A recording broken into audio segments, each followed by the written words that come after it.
ایسے پیر کا بیت ہوتا جہاں تو جاتا وہ تیرے پاس آتے, گفتگو ہوتی, بات چیت ہوتی. کہتے جب انہوں نے مجھے بہت زیادہ قائل کیا نا, بہت زیادہ, تو میں نے ارادہ کر لیا. میں نے کہا بات ٹھیک ہے, بیت کہیں اور ہونا چاہیے تھا. کہتے میں عشاء کے بعد سویا تو حضرت صاحب مجھے خواب میں ملے, خواب میں, اور فرمانے لگے مولانا جب آپ مرید ہوئے تھے تو آپ اس جانب بیٹھے تھے,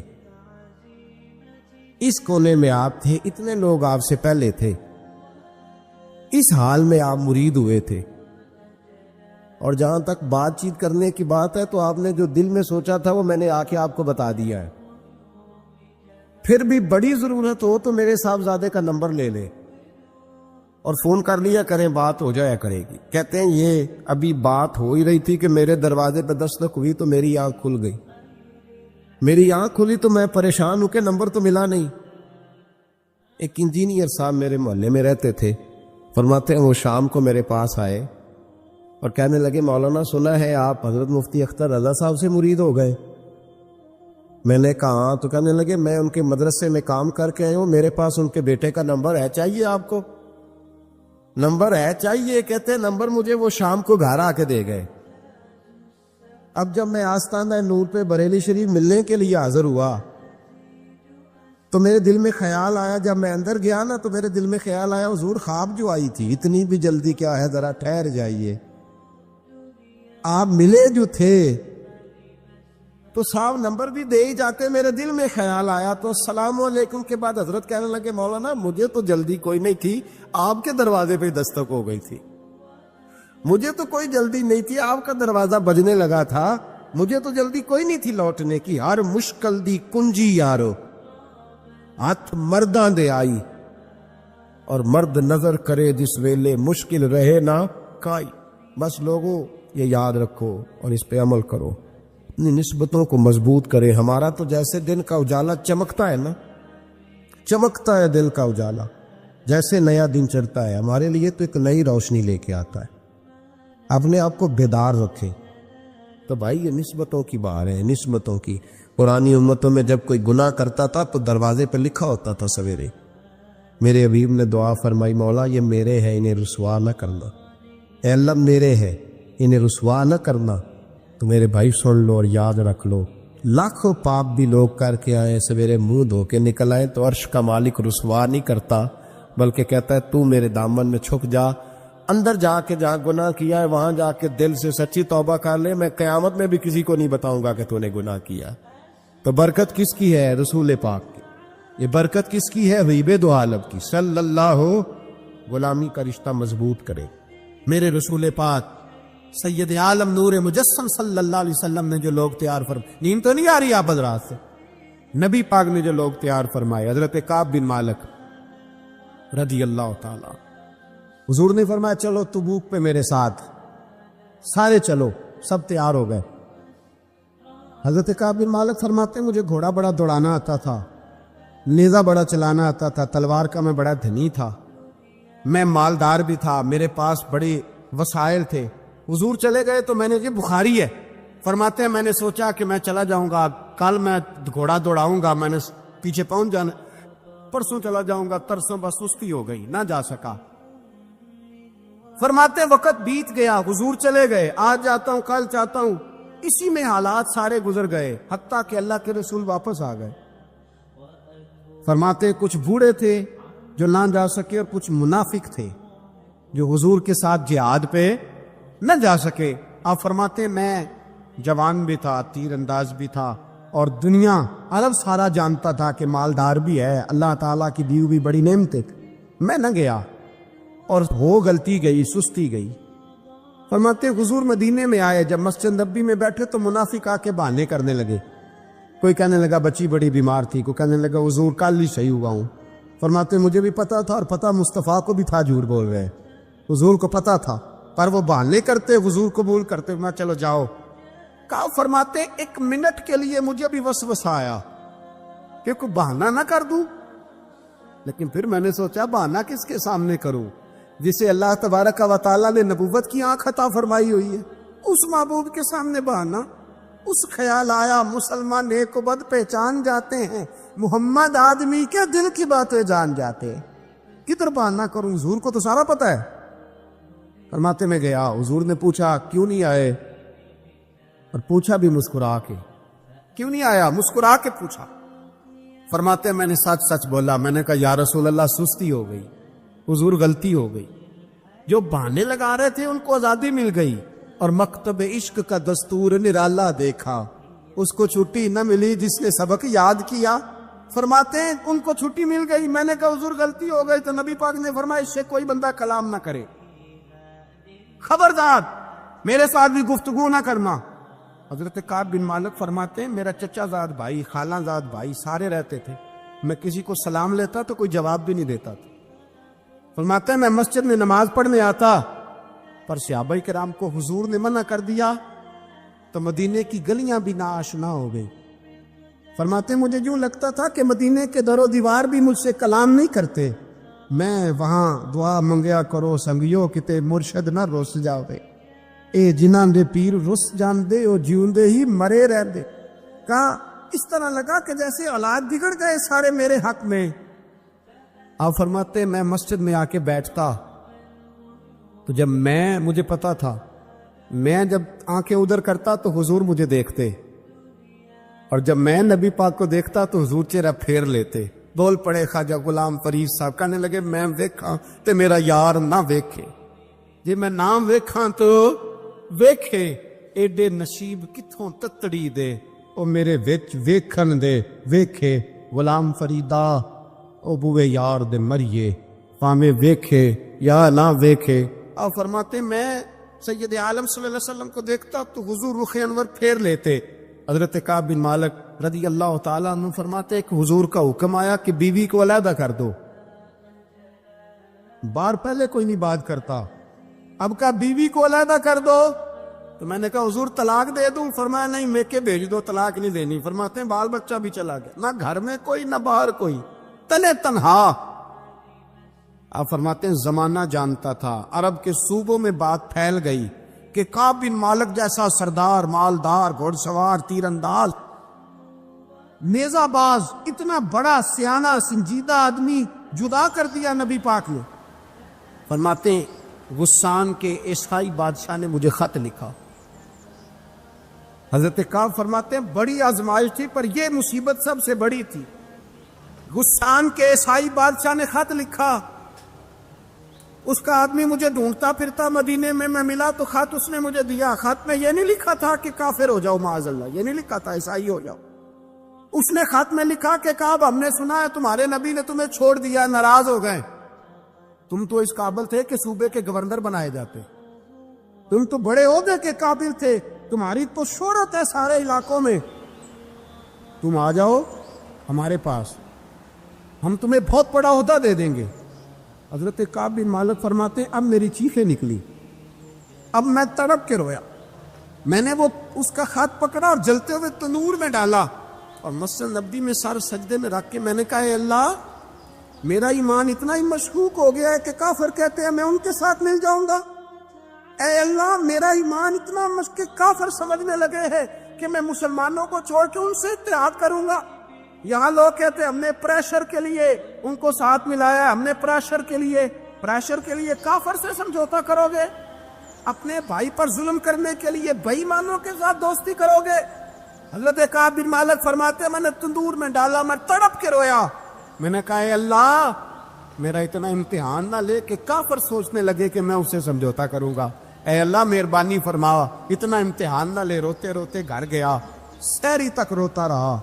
ایک آدمی دوڑا آیا، کہنے لگا کعب جلدی چل، حضرت جبریل آ گئے ہیں، اللہ نے تیری توبہ قبول فرما لی ہے، رسول پاک نے تجھے یاد فرمایا ہے، چل آ جا۔ حضرت کعب بن مالک فرماتے ہیں میں قدموں میں گرا اور میں نے کہا محبوبہ میرا سارا ہی مال لے لے، حضور میری ساری صلاحیتیں لے لے، رکھ لیں سارا کچھ، مجھے وہ مال نہیں چاہیے جو آپ کے دروازے سے دور کر دے، حضور وہ دولتیں میرے کس کام کی جو آپ کے دروازے سے دور کر دے، بے نور بے چراغ جو محفل ہو پھونک دو، اعظم بلا سے اپنی وہ ہستی ہی کیوں نہ ہو، جو چیز اس کی راہ میں حائل ہو پھونک دو۔ حضرت کعب بن مالک رضی اللہ تعالیٰ عنہ نے ایک منٹ کے لیے بھی کافر سے سمجھوتا کرنا پسند نہ کیا. جبھی تو اللہ نے توبہ حضرت جبریل کے ذریعے نازل فرمائی. میرے بھائی یہاں منٹ پہ سمجھوتا ہے, منٹ پہ بڑا رولا ڈالتے ہم, بڑا شور ہے چائنا کی دوستی, چائنا کی دوستی. چائنا جیسے کہے برما کی حکومت ویسے کرتی ہے. اس کا رسم اور رسوخ ہے ان کا. آپ نے کیوں نہیں ان سے کہا کہ ان کو منع کریں؟ میں چائنا کی بات نہیں چھیڑنا چاہتا, ورنہ میں اس پر بھی کچھ باتیں عرض کروں کہ وہ جو آپ کے ان ساتھ ان کی دوستی ہے اس کا پس منظر کیا ہے. یہ تو چائنا میں بسنے والوں سے پوچھو نا. یا مسجد بنانا بڑا مشکل ہے, یا نماز پڑھنا روزہ رکھنا بڑا مشکل ہے. کائے کی دوستی, کس طرح کی دوستی؟ قرآن مجید نے بیان کر دیا, کافر تم سے راضی نہیں ہو سکتا حتی تتبع ملتہم, جب تک تم ان کے دین کی پیروی نہ کرو. اتنی دیر کافر راضی ہو سکتا تو مسلمان کیسے راضی ہو جاتا ہے؟ بھائی میرے مصطفیٰ کریم سید عالم صلی اللہ علیہ وسلم کی امت کے جو اجزاء ترکیبی جو بنائے امت قرآن نے بیان فرمائے, ان میں پہلا یہ ہے کہ اشداء علی الکفار, مسلمان کافر پر سخت ہوتا ہے. اور دوسرے نمبر پہ فرمایا رحماء بینہم, آپس میں رحم دل. آپس میں اقبال نے اس آیت کی تفسیر کی تو 2 مصروں کے اندر شعر میں مضمون ہی پرو کے رکھ دیا. کہنے لگے ہو ہلکا یاراں تو بریشم کی طرح نرم. کس طرح؟ ریشم کی طرح. ہو ہلکا یاراں تو بریشم کی طرح نرم. رزم حق و باطل ہو تو فولاد ہے مومن. رزم حق و باطل ہو تو پھر فولاد بن کے نکلے. پھر منت سماجت نہ کرے اقوام متحدہ آئے تو فلاں آئے تو فلاں آئے. فولاد ہے مومن. ایک وہ منظر تھا حضرت عمر نے جب اپنے سگے ماموں کو لتاڑا. جناب ابو عبیدہ بن جراح نے باپ کو قتل کیا, مصعب بن عمیر نے بھائی کو قتل کیا. ایک وہ منظر تھا. ایک وہ منظر تھا جب مسلمان مکے سے مدینے آئے. مدینہ طیبہ پہنچے تو مصطفیٰ کریم نے فرمایا یہ تمہارے بھائی ہیں, بس بات ختم ہو گئی. یہ تمہارے, بھائی اتنی سی بات ہے, یہ تمہارے, اس سے زیادہ نہیں. کوئی لمبا خطبہ نہیں نبی پاک نے دیا. فرمایا یہ تمہارے, اپنے بھائیوں کی مدد کرو. حد ہو گئی مدد کرنے کی. بھائی کا بازو پکڑا, گھر لے گئے. کہنے لگے یہ 15 کلے میرے ہیں, 6 جو تمہیں پسند آتے ہیں رکھ لو, تمہارے ہو گئے. گھر کا سامان بستر رضائیاں تک نکال کے دروازے کے اندر رکھے. بھائی سے کہا یار جو تجھے اچھا لگتا رکھ لے, آدھا تیرا آدھا میرا. یہاں تک ایک وہ موقع جب اشداء علی الکفار, ایک یہ موقع رحماء بینہم. صحابہ کرام علیہم رضوان میں سے کسی کے پاس 2 باغ تھے, ایک میں کھجوریں زیادہ پکی, ایک میں کم پکی. جب وہ اپنے بھائی کو دینے لگا تو اس نے کہا تجھے رسول اللہ نے میرا بھائی بنایا ہے, تجھے وہ والا باغ دوں گا جس کی کھجوریں زیادہ پکی ہوئی ہے. وہ والا باغ دوں گا, کھجوریں زیادہ پکی ہوئی. اور یار تاریخ عالم نے یہ نظارہ نہیں دیکھا کہ وہاں سے ایک شخص آیا غریب ہے, رشتہ نہیں ملتا. یہاں ایک شخص نے کیا کیا, اس کو اپنے خاندان سے, اپنے گھر سے رشتہ بھی دیا. کہا بھائی ہے, اس کو یہاں پسانا ہے, رکھنا ہے, لانا ہے. کوئی تہذیب کا ٹکراؤ نہیں ہوا, کوئی ان لوگوں کے آپس میں جھگڑے نہیں ہوئے, کوئی نہیں کہا کہ یہ مہاجر ہے یہ انصار ہے, کوئی کسی جگہ نہیں کہا تمہارا کھانا پینا رہنا سہنا الگ ہے, کوئی کسی جگہ بحث نہیں ہوئی. آدھا بانٹ کے دیا. اور پھر بھائی چارے کا حال یہ تھا کہ تبوک کے بعد جب بڑا مال آیا نا مسلمانوں کے پاس, ڈھیر لگ گئے. بحرین سے مال آیا تو ڈھیروں لگ گئے. تو رسول پاک صلی اللہ علیہ وسلم نے انصار مدینہ کو بلایا, مدینے والوں کو. فرمایا تم نے بڑا احسار کیا تھا اپنے بھائیوں پر, تم نے اپنی آدھی جائیدادیں دے دی تھی, تم نے رحماء بینہم کا پورا مظاہرہ عملاً کر کے دکھایا تھا. اب مال آ گیا ہے, 2 آپشن میں تمہیں دیتا ہوں, 2 قسم کی ترجیحات. ایک چیز قبول کر لو. کہ یا رسول اللہ صلی اللہ علیہ وسلم حکم فرمائیے. فرمایا یا تو جو مال تم نے اپنے مہاجر بھائیوں کو دیا ہے وہ واپس لے لو, وہ تم واپس لے لو, اور یہ جو مال آیا یہ میں ان میں بانٹ دیتا ہوں. یا اس طرح کرو کہ میں یہ مال تمہارے درمیان آپس میں آدھا بانٹ دیتا ہوں, یا تمہیں کچھ فیصد زیادہ دے دیتے ہیں انہیں کم دے دیتے. بات ہو رہی تھی, انصار چپ تھے. حضور نے فرمایا بولتے کیوں نہیں, پتہ محبوب کو بھی ہے کہ یہ بولیں گے تو مجھے بھی ٹھنڈ پڑے گی اور قیامت تک ساری امت کو سکون ملے گا. فرمایا بولو. تو انصار مدینہ بولے تو رو کے بولے, کہا محبوبہ ہم نے مال کیا کرنا ہے, ہمارے پاس رسول پاک جو موجود ہے. یا رسول اللہ ہم نے کیا کرنا ہے مال کا؟ حضور جو اب آیا یہ بھی سارا انہیں دے دیں، جو ہم نے دیا تھا انہیں وہ بھی ان کے پاس رہنے دیں، اور یا رسول اللہ جو بعد میں آئے وہ بھی انہیں دے دیں۔ ہماری شرط یہ ہے کہ ہمارے درمیان اللہ کے رسول موجود رہنے چاہیے، محبوب ہمارے درمیان رہے۔ مال و دولت کی ہمیں ضرورت ہے، یہ رحماء بینہم، آپس میں بانٹ کے ہر چیز اپنے بھائیوں کو دے دی۔